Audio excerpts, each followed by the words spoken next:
Aujourd'hui, nous parlons de ces moments où nous continuons à avancer alors qu'à l'intérieur, quelque chose en nous est déjà épuisé. Nous tenons, nous assurons, nous donnons le change. Mais si nous sommes honnêtes, nous sentons que ce que nous montrons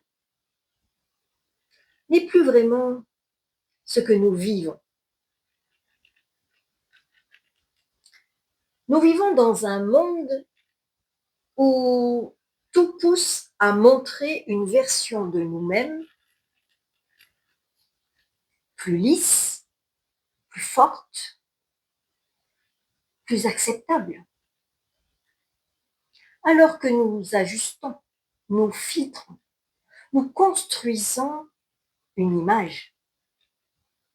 Parfois même, sans nous en rendre compte, nous finissons par nous adapter à ce que nous pensons devoir être. Et plus cette image devient correcte, plus un vide silencieux peut apparaître à l'intérieur.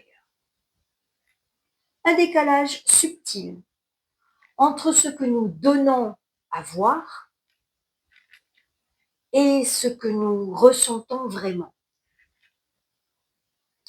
Et si la fatigue que nous ressentons ne venait pas de ce que nous portons, mais du fait de devoir maintenir une image qui ne nous ressemble plus vraiment.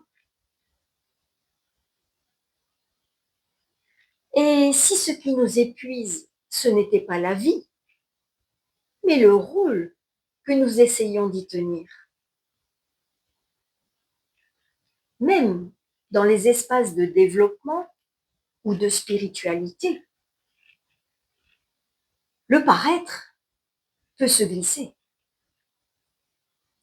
Nous pouvons ressentir cette pression invisible d'être toujours aligné, toujours apaisé, toujours lumineux. Comme si nous devions devenir une version idéalisée de l'humain, au lieu d'habiter pleinement ce que nous sommes. Mais à force de vouloir incarner une image, nous pouvons nous éloigner de notre vérité la plus simple, celle qui doute, celle qui vacille, celle qui vit. Ce mouvement commence souvent très tôt. Nous avons peut-être connu ces moments où la valeur semblait se mesurer à ce qui se voyait. Un vêtement, une apparence, un détail extérieur, devenu critère. Et déjà une confusion s'installe. Nous apprenons à associer l'être à l'avoir. Alors que dans le silence du réel, la vie continue de rappeler autre chose. Que ce qui nourrit, ce qui fait grandir, ce qui relie ne se voit pas toujours. Revenir à l'être, ce n'est pas devenir quelqu'un de plus.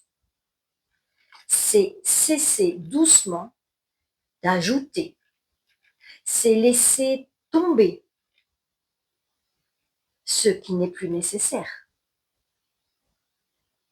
C'est oser se rencontrer sans filtre, sans rôle, sans exigence d'image.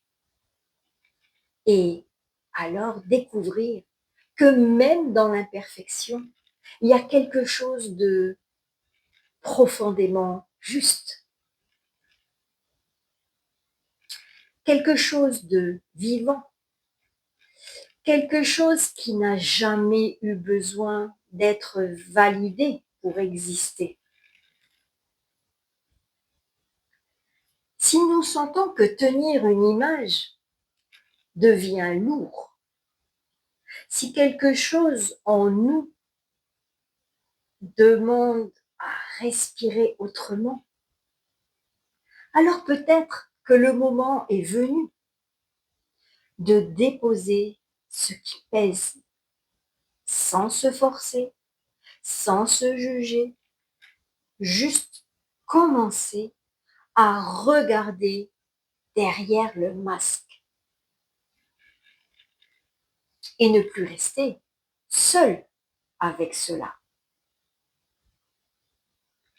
Jacqueline, élève de la vie.